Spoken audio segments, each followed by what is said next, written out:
I thought we played really well in most areas, especially first half. I think our defense was sensational. I don't know if that common observer can understand how good Oscar Clough was in defensively with those 4 blocks. He's like a quarterback in the defense, or safety, I guess, is kind of telling people where to go with whether we're man or zone, and did a really good job there. And then Isaac Jones was just a load, hard matchup for them, and just played great both sides of the ball. Miles was scoring tonight, played great. Kamani gave us a big lift off the bench, and Ruben got back to doing some Ruben things at home. So, and just overall, just good team effort, and excited about how we're playing.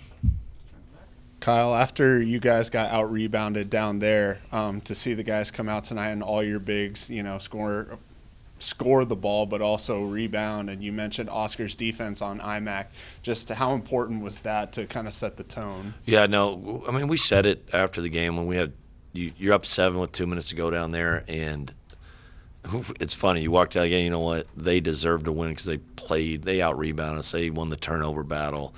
They played hard tonight, to be honest. I'm impressed by how hard they play, that was a point of emphasis. If we're going to be good, we have to be able to win the rebounding turnover battles. They got us, I think, on the turnovers, didn't they? They don't turn it over. They rarely turn it over. Our size, we have to be a payoff for, otherwise they're playing smaller in the perimeter and they're hard to guard. And if we're not getting the payoff on the glass and around the basket, then it's hard to beat them. You talked about the defensive effort tonight, but 5 players scored in double figures. How would you just describe how the team played so together tonight? Yeah, it's great. Second half, we were very good offensively. Just got the ball inside out. I think Isaac, they said he had 5 and 1s for the game, which is incredible. The ball, and they made it hard for us to get the ball inside a little bit because they mixed defenses. They'll press and put a lot of pressure on us, and got late in the clock, and we were a little skittish first half. And then second half, we settled in there, and guys really played with good poise and purpose. Like I said, Kamani 5 assists, 1 turnover. He missed a couple days for practice this week, so it was good to see him come in here and do that. So he's been coming on defensively too. He gives us another dynamic there, and just we need everybody to kind of keep getting better. The one thing it feels like from the game down there that really stood out is just how much they hurt you with the 2-man game, with Tyson either taking it himself or dropping off to AMAC. That just didn't seem to be the case today. I mean, Tyson got his, but AMAC just with 1 field goal. How much of that was an emphasis to take away that and force them to kind of play that ISO or find shots in other ways? Yeah, they're hard to guard. I mean, I think they hit us for those 3 guys with Cone too. They had us for 60 down there, and getting those guys. And we talked about it's going to be a lot of 2-man. You might have to switch. And we had a couple switches where we had to front Fardaws, and that didn't hurt us as much. And I think Oscar just did a really good job one-on-one covering him. Blocked his shot a couple times. And he had some, he's a big kid. And he made a miss around the basket a little bit. And I just think it kind of – and then Ruben came in there just relentless about just staying big. And that was an important part. And Tyson still scores, but I thought it was good. 18 points on 15 shots, to be honest. I thought that we were pretty pleased. Like, that guy, you're not going to stop him from scoring. And if you don't give it, he got 1 3. I think he got Ruben a little on a switch, and Ruben just backed up a little bit. But normally Ruben's good on that. But 18 points, that guy's going to score. So that's a good job on him. The attendance says 2744, but it felt like a lot more. It felt like probably the loudest game this year, maybe one of the loudest since you've been here. You get that kind of environment, that kind of energy, and then you get that kind of performance on the floor. How much do you think those feed off one another? I think it's great. It's good to see some people in there, and hopefully no one has any skiing plans this weekend, and they come there at 3 o'clock on Saturday, and hopefully we get a chance to get that one done. And those whatever. It should be everyone should be out of these things. A few more than 2,700. Darn it, that hurts. All right. You got a chance to get Jabe in there late in the game, and obviously it's maybe not been his ideal season in terms of his minutes, but just talking to him this week, he talked about how what matters most is the team, and you see him on the sidelines. He's the guy standing up and cheering after guys make shots. He's the one, first one out of the huddle. For, you know, an opportunity to get a guy like that in the game and, you know, for him to kind of take on a different role, how much do you think that means to the team? And, you know, what does it kind of say about him as both a player and an individual? Were you at our walkthrough today? No, that's kind of what we let in. It's like I talked to our team and said, hey, when you're recruited, all of them, I said, hey, this is a character development program. We display our character through basketball. And I said, no one has displayed higher character than Jay Mullins this year because he's in there working on his game. He's getting himself ready every day. He's a great teammate, and it's sincere as can be. And we've all been in situations in life where things aren't going the way well, and you have to kind of grin and bear it. Not him at all. We're in film sessions, and they call a guy, he's patting guys on the back. So I couldn't be more proud of what he's become as a young man, and that hurts it hurts me that he's not getting, but he doesn't care or whatever. He wants to win. He's a great teammate, and he's really embraced it. And I told our team, I said, look, because we're getting a lot of attention, I said, it'll be a good challenge for us. I said, Indiana State was ranked for the first time since Larry Bird played there, and they lost at home. And I said, if that happens to us tonight, I wouldn't be surprised.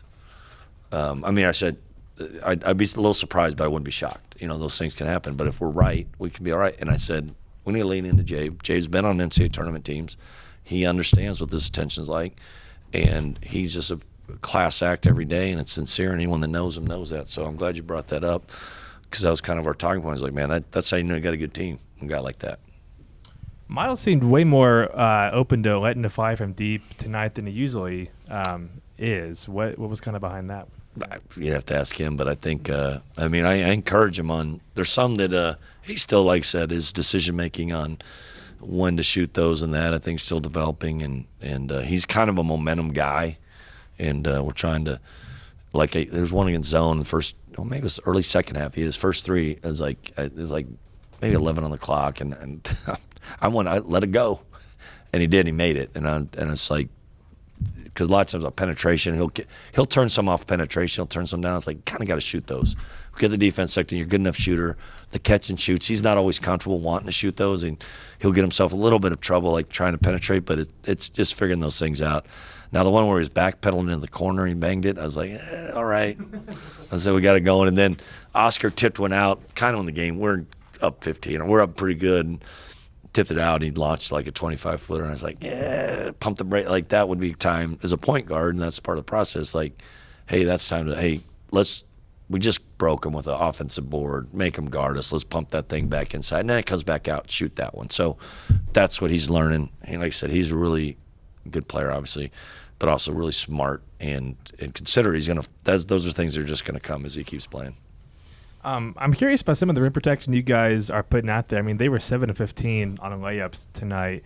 One, what are you seeing there? And then what the effects of having guys like Ruben and Oscar out there, what do you see that doing to the offense? I think it's our block. And Ruben wasn't – did he block any today?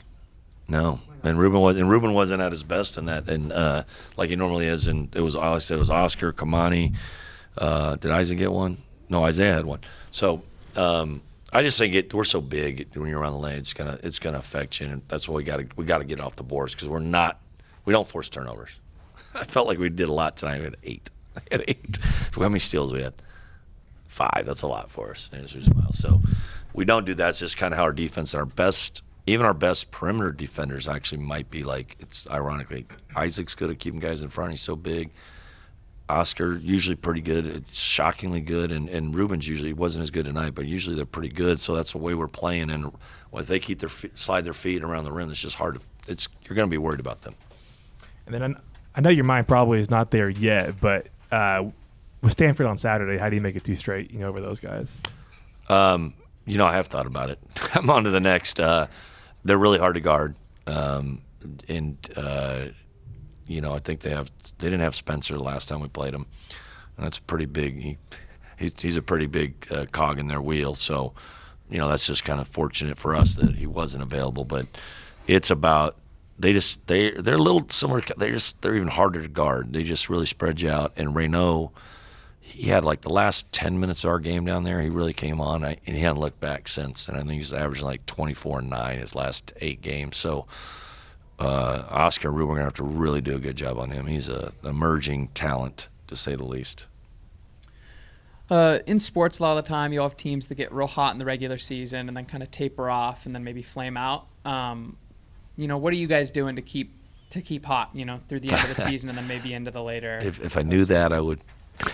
I'd be winning the Larry O'Brien championship. But no, for us it's boring. We just really stay in the same routine, and it's all this handling success. And I said, like, we're a little out of our routine because Jim's got us working overtime on interviews. But I said that's part of the deal, and we got to manage that. I said I get it, and we handled it well tonight. We did. We came out. We were humble competitors. We still, we're just still playing the right way, and that goes back to like Andre's leadership.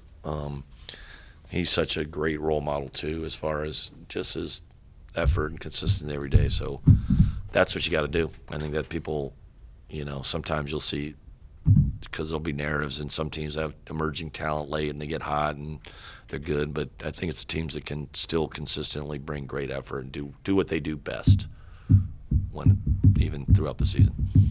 Nobody over 35 minutes tonight. How much of a luxury is it to be able to win these games by enough that you can kind of keep guys, in there when you want them in? Yeah, no, I think someone that might have been my dad, gave me a little crap for having those guys in late in the game.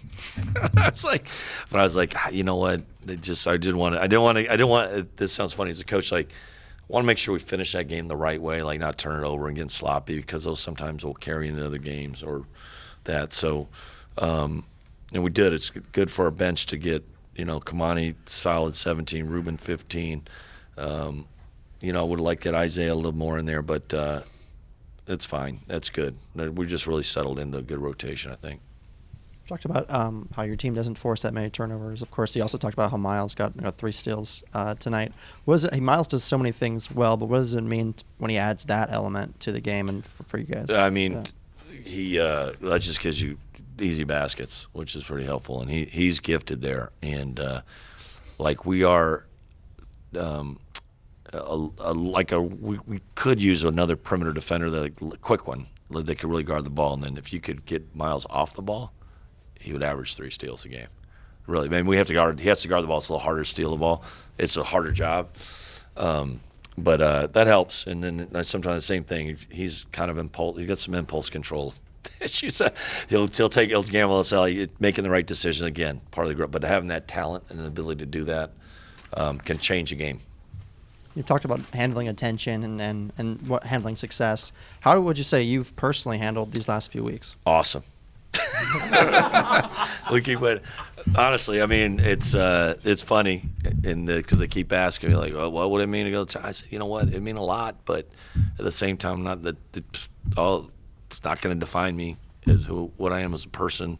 Same thing I'm telling my players. If you prepare and you do things the right way, usually good things are happening. We have good talent. If you get caught up in it, it's hard, man. It's you got to stay present, and I've been doing well. To be honest, there's some anxiety, there's stress on game day, but and we've got a good team that helps. When you've got a good team, good players, that always helps. LaCroix time with a Costco hot dog? And they tempted me. They had some Modelo's back there. Oh. I shunned them.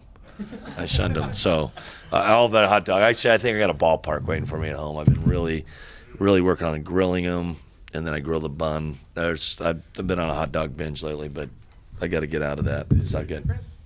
Between Costco hot dogs and I kind of prefer my kids love the ballparks. Don't tell Costco that I'm a Costco guy, but they like because they plump when you cook them. Anyone that's a true hot dog connoisseur knows that.